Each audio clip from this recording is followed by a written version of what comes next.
Bom, pessoal, obrigado por terem sido pontuais. Dando sequência, eu queria só mencionar também, dar um bom dia a quem está acompanhando a gente pela live no Facebook. Tem bastante gente acompanhando, então por isso até que a gente está procurando buscar ser bastante rigoroso no tempo. Próxima palestra é a terapia do HIV, do ponto zero ao controle, e quem vai proferir é o professor Esper Callas, que é professor titular, só aguardando a publicação no Diário Oficial, da disciplina de moléstias infecciosas parasitárias da Faculdade de Medicina da USP, e que é um grande estudioso do HIV, de outras doenças virais e da resposta imune. Esper. Balas, está rindo aqui, vai que eles não publicam, entendeu? É melhor se garantir nos tempos atuais de fake news. Então, toda vez que eu vou dar uma aula é difícil de dar, é porque o Evaldo que escolheu o título. Certo? Então tá aqui, olha, terapia de 0.0 ao controle. E o que eu vou procurar fazer é mostrar um pouquinho da história, navegar um pouco na história, e facilitou muito porque todo mundo que falou antes já fez esse trabalho, e lembrar algumas das passagens, né? Então, quando falaram de peste gay, era isso daqui. Você imagina, você acabou de descobrir que é HIV positivo, aí abre o jornal e lê isso aqui, né? Você não é só taxado de gay necessariamente, mas você é uma peste. Então, isso era a cara do começo, nos anos 80. Eu estava entrando na faculdade nos anos 80. O Bala já tinha o quê? Já formado há uns 10 anos, né, Bala? E aí a gente começou a ouvir essa história. O primeiro caso foi em 81, em 84, quando eu e a Fabiana entraram na faculdade, né? A gente já ouvia falar nesse negócio, os meus professores na época falavam assim, isso é besteira, o pessoal está exagerando tudo. Mas aí começou a aparecer os casos sendo descritos, essa capa horrorosa da revista Veja, e eles gostam de fazer capas horrorosas ao longo da história, né? Essa foi mais uma delas. A história do Renato Russo, né? E isso foi andando. E por quê? Porque depois da infecção aguda, né, era, na grande maioria das pessoas, inexorável a história natural. Começava a cair linfócitos TCD4, ficava vulnerável, aparecia AIDS. E a gente não tinha o que fazer. Então, a gente rodava na enfermaria, e era muito comum uma cena de que 80% da enfermaria eram pacientes com AIDS. Eu fazia residência no Hospital do Servidor Público Estadual, junto o Bala tinha acabado de sair quando eu entrei, e a gente não dava conta de aprender as outras doenças porque era muita carga de pessoas que vinham com HIV/AIDS. As pessoas elas iam morrendo, e a coisa mais curiosa é que não era curiosa, era trágico, que muita gente chegava e era um número deles significativo era abandonado por pelo menos parte da família. A segunda coisa, que eles iam fazendo amizade nos corredores da enfermaria, e depois, na medida que eles vinham para as próximas internações, eu perguntava, como é que está o fulano? Eu disse, não, o fulano morreu. E como é que está o ciclano? O fulano morreu. Então, era sempre assim. E os outros colegas das outras especialidades falavam para a gente assim, por que você está fazendo essa especialidade? Todo mundo morre. E eu lembro de algumas ocasiões que eram pacientes com tuberculose disseminada, mais criptocose, mais citomegalovírus, etc. E a gente fazendo as coisas, dando a medicação, e correndo remédio, e alguns deles fazendo diálise no quarto, porque o pessoal da nefrologia não queria dialisar, porque ia contaminar a nefrologia. A Fabiana, ela uma vez ela fazia cirurgia, e aí ela foi me visitar no hospital, vem aqui, faz uma biópsia de gânglio de um paciente meu que ninguém quer fazer. Então era assim que era a epidemia naquela época. E eu entrei no servidor em 1990, foi meu primeiro ano de residência, quando já tinha surgido a zidovudina, que foi em 87. Eu lembro de uma reunião que o João Mendonça, professor e recém-aposentado, foi muitos anos chefe do serviço, fez uma reunião. E todos os médicos estavam lá reunidos para dizer o seguinte, o servidor tinha acabado de comprar 30 tratamentos de 6 meses cada um de AZT. E a reunião foi para decidir quais eram os critérios que a gente ia utilizar para escolher os pacientes que iam tomar AZT. Então, você imagina, quer dizer, a enfermaria lotada de pacientes e quais eram os critérios? Então, essa foi uma reunião tétrica. E a gente levantou uns... Eu não vou nem falar quais foram os critérios, para vocês não ficarem horrorizados, mas era isso que a gente via naquela época. E a gente dava monoterapia com AZT, que melhorava um pouquinho, a pessoa piorava no máximo 6 meses depois. Aí quando era aqui foi R1, R2, R3. No R2, R3, eu comecei a dar plantão lá no Hospital Santa Marcelina, na Zona Leste. Reinaldo Salomão era o diretor de serviço, uma enfermaria muito legal, porque tinham 12 leitos para pacientes com HIV/AIDS. E cada quarto era de 2 camas, o que era um luxo. E um dia eu fui dar para plantão super tranquilo. Chegava lá, dormia a maior parte do tempo, era uma beleza. Aí, numa noite, morreu um paciente. E era um paciente que tinha morrido de criptococose, justamente um caso que ele tinha ido num fulano que disse que curava AIDS. E esse fulano falou que curava AIDS com um método, com ervas, não sei o quê, e publicou um livro, que eu não sei quem é daquela época, era um livro como curar a AIDS. E a família tinha levado ele para essa consulta. E a gente falou, olha, seu filho está muito doente, ele vai morrer. E a mãe falou assim, não, vocês que estão matando ele, porque ele está curado. Ele foi naquele médico e curou. E aquela noite ele morreu na enfermaria de criptococose disseminada. Aí ele desocupou um leito, eu falei assim, eu vou descer para pegar um paciente para ocupar o leito dele. Eu fui no pronto-socorro. Aí era um pronto-socorro, na época era o pronto-socorro mais movimentado da Zona Leste, Santa Marcelina. Eu peguei um monte de maca, fichas, e eu procurando, cadê alguém que era HIV positivo para levar para cima? Não achava ninguém. Aí eu falei assim para a enfermeira, cadê os pacientes que têm AIDS aqui? Ela falou assim, doutor, eles não ficam aqui não, ficam lá no fundo. Aí eu fui no fundo, abri uma porta, tinha uma sala com 15 macas, que não dava para andar entre as macas. E aí a gente empurrando as macas assim, tinha 2 pacientes entubados entre esses 15. E tinha uma pilha em cima da mesa, tinha um auxiliar de enfermagem cuidando de todo mundo e uma pilha em cima da mesa com o prontuário de cada um. Aí eu me vi na seguinte situação, quem eu vou levar para cima para a enfermaria? E aí assim, falei, bom, aquele ali parece que é mais jovem, deve ser pai de família, sei lá. Aí eu peguei um e levei para cima. Mas esse que era o dia a dia da AIDS nessa época, que infelizmente a gente não vive hoje. E eu estou insistindo nisso porque foi esse programa de tratamento que mudou isso, senão isso ia ser o que a gente via na enfermaria aqui do Emílio Ribas. Eu lembro de uma manchete na época, o Emílio Ribas era o pior lugar em número de carga de trabalho, né? Mas tinham 60 macas no pronto-socorro do Emílio Ribas, com pacientes com AIDS. Lembra disso, Tamara? Você deu plantão com 50, né?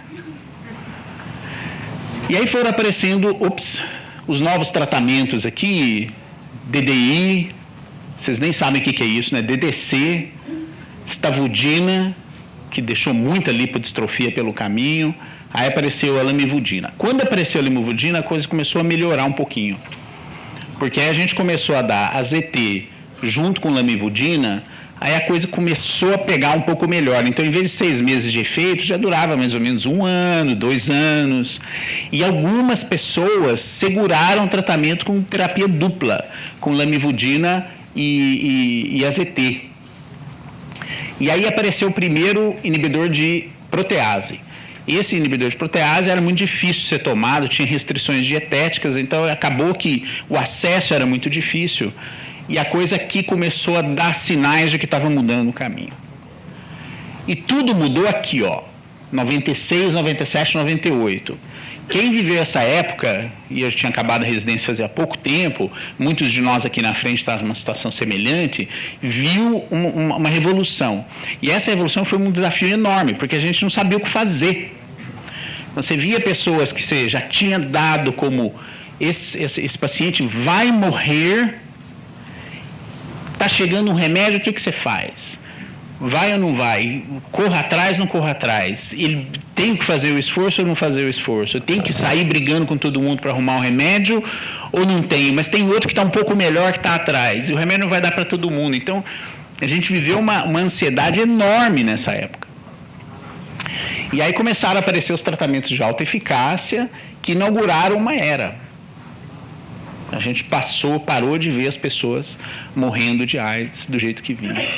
E foi só no fim aqui mais para frente, a coisa já começou a estabilizar. Então, aqui apareceu o tratamento e surgiu o desafio da resistência.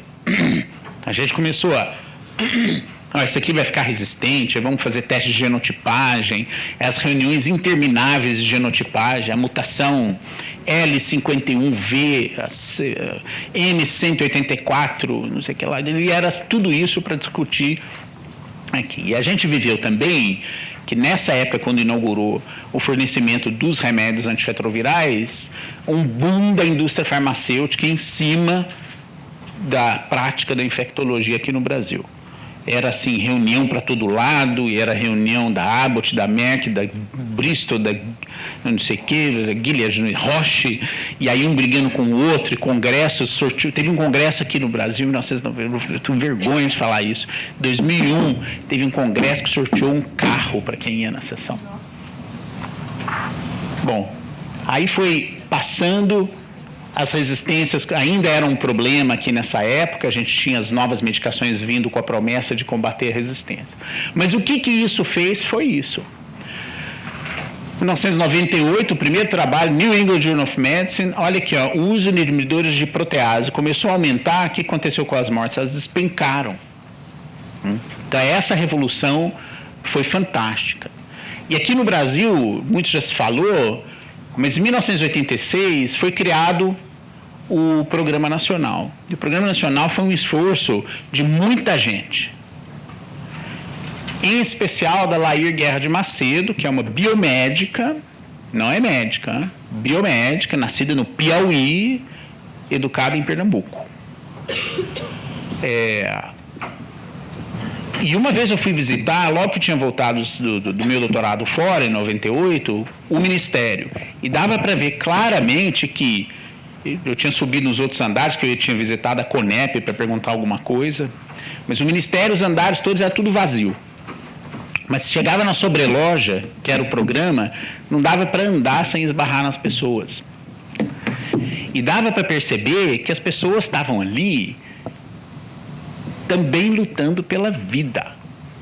Porque muitos dos que estavam andando ali no corredor, claramente você estava vendo que eles estavam em tratamento. Mas a comunidade abraçou a causa. Eu não gosto de dizer que os médicos que lutaram pelo programa. Não foi. Foi a comunidade. Quem precisava do tratamento foi a luta, ocupou os cargos no Ministério e empurrou essa agenda para frente.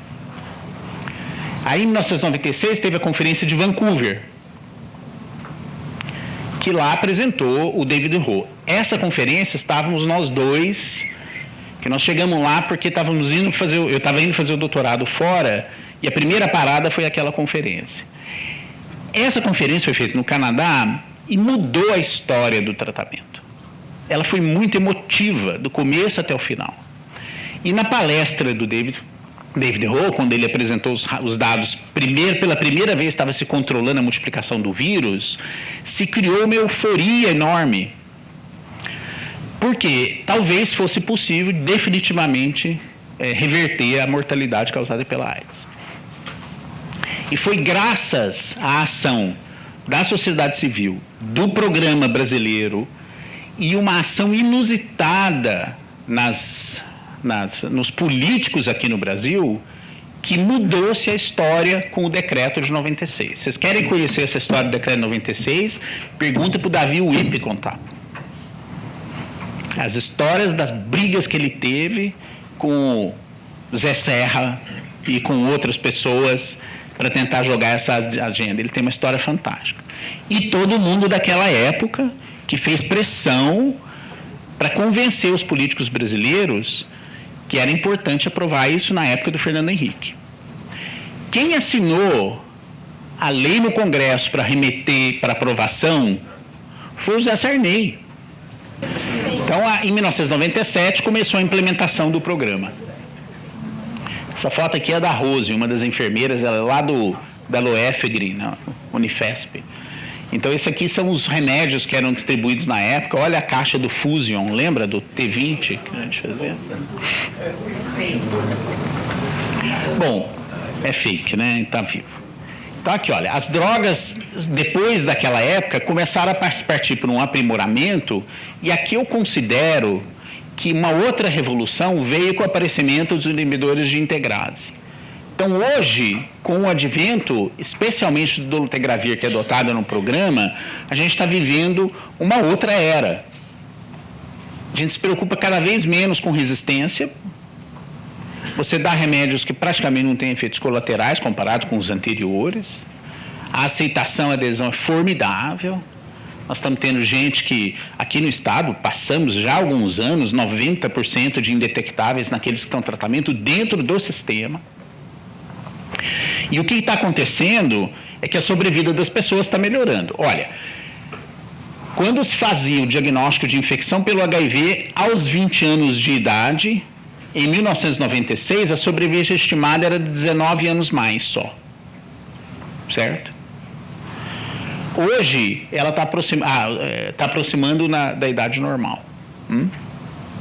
Então, para muitas dessas pessoas que estão em tratamento com inibidores de integrase indetectáveis, com segmento adequado, o que a gente suspeita é que eles vão ter uma qualidade de vida, uma longevidade, se não igual, muito parecida com a população geral.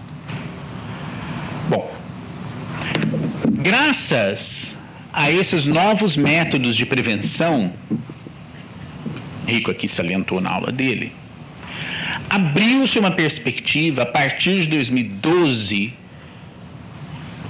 que talvez seja possível a gente controlar essa epidemia. Mais cedo que isso. Quando saiu o resultado do estudo IPEX, o Obama fez uma declaração elogiando o resultado e dizendo, finalmente estamos construindo as ferramentas para controlar a epidemia. Será que isso é verdade ou é uma mera ilusão? 3 cidades selecionadas nos Estados Unidos, Washington, São Francisco e Nova York, número de casos notificados de HIV desde 2012, olha o que está acontecendo.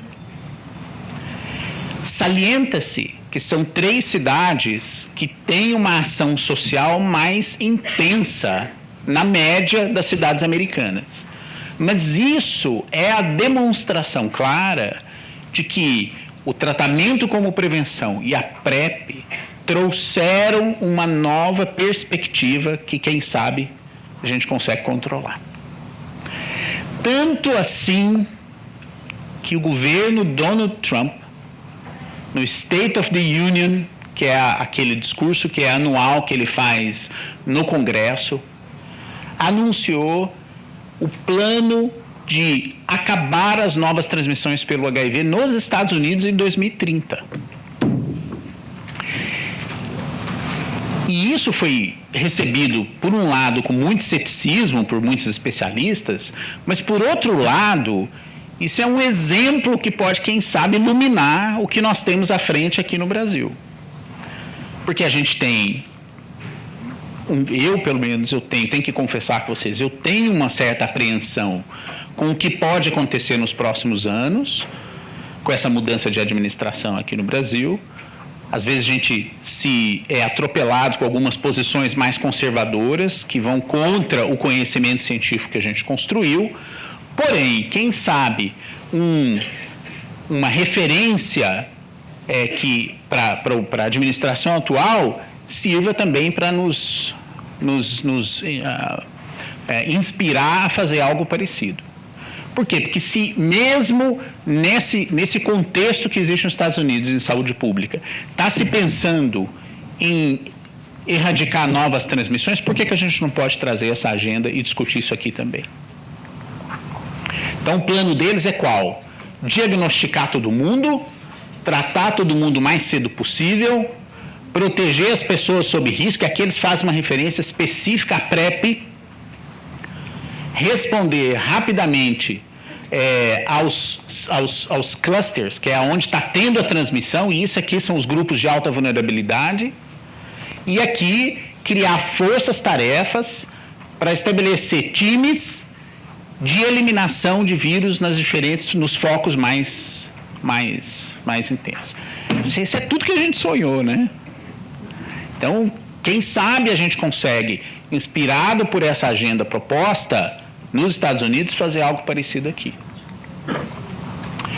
Por quê? Porque o que a gente está vendo, olha esse gráfico amarelo aqui do número de infecções notificadas ao Ministério da Saúde, só faz crescer o número nos últimos anos. Então, aquela tendência de Washington, Nova York e São Francisco, infelizmente a gente não vê aqui no Brasil como um todo.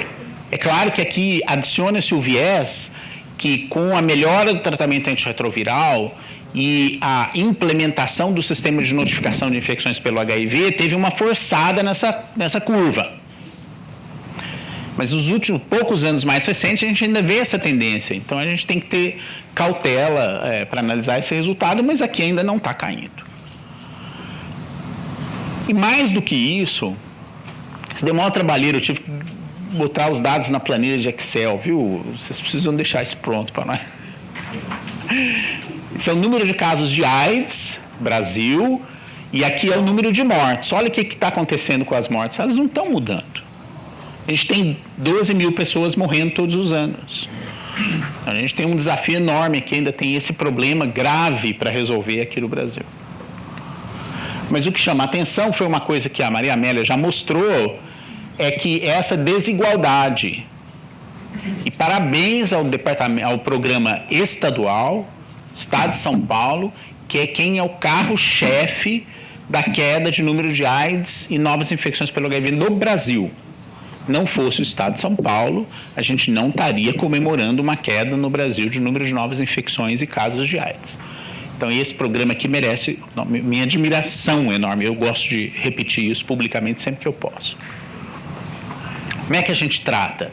Bloqueando os passos da replicação pelo HIV. E eu coloquei aqui em vermelho os passos onde a gente tem condição de interferir hoje com os remédios que estão aqui na farmácia do Emílio Ribas. Nós temos um mundaréu de remédios, esse slide quem mostrou já foi o Juvencio. A gente tem um privilégio aqui no Brasil de ter esses remédios disponíveis gratuitamente. Dificuldades acontecem, mas a gente, aqui pelo menos no Estado de São Paulo, não experimenta momentos de falha significativa. Tem alguns momentos pontuais que a coisa aperta bastante, mas de uma forma geral a gente consegue tratar as pessoas bem. Com a nossa primeira opção, que é dolutegravir mais lamivudina mais tenofovir, ou efavirenz, lamivudina e tenofovir. Mas isso é uma especificidade que a gente pode discutir quando tiver uma aula aprofundada sobre tratamento. E qual que é a meta? A meta é esse 90-90-90, que eu vou recordar com vocês, que a intenção de se aderir ao 90-90-90, 90% de casos de pessoas que vivem diagnosticados, 90% sob tratamento antirretroviral e 90% com carga viral indetectável, foi acordada num encontro na Cidade do México, em 2014, pelas nações latino-americanas como uma meta. Isso foi aprovado como uma política de Estado. E o Brasil é um dos principais signatários dessa carta de intenção, que foi feita no encontro da PARRO, né, da OPAS, Organização Pan-Americana de Saúde. Então, agora...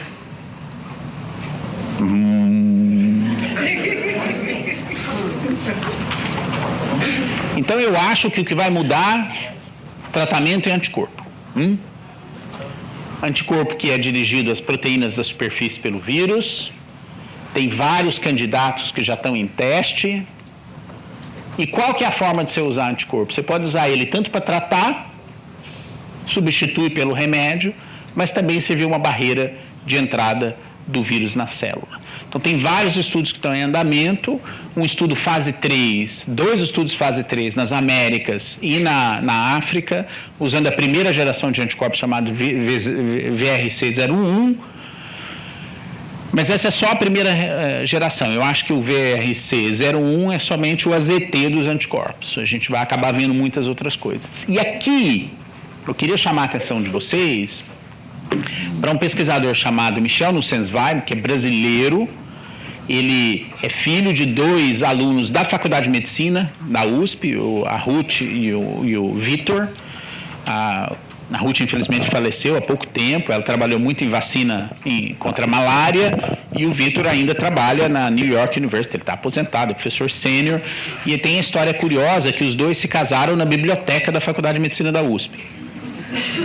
O Michel foi para lá com eles com 10 anos, lá fez sua carreira e ele é considerado hoje um dos mais brilhantes pesquisadores na infecção por HIV/AIDS. E ele já fez o primeiro estudo, que é uma combinação de 2 anticorpos potentes que ele descobriu em 17 pacientes.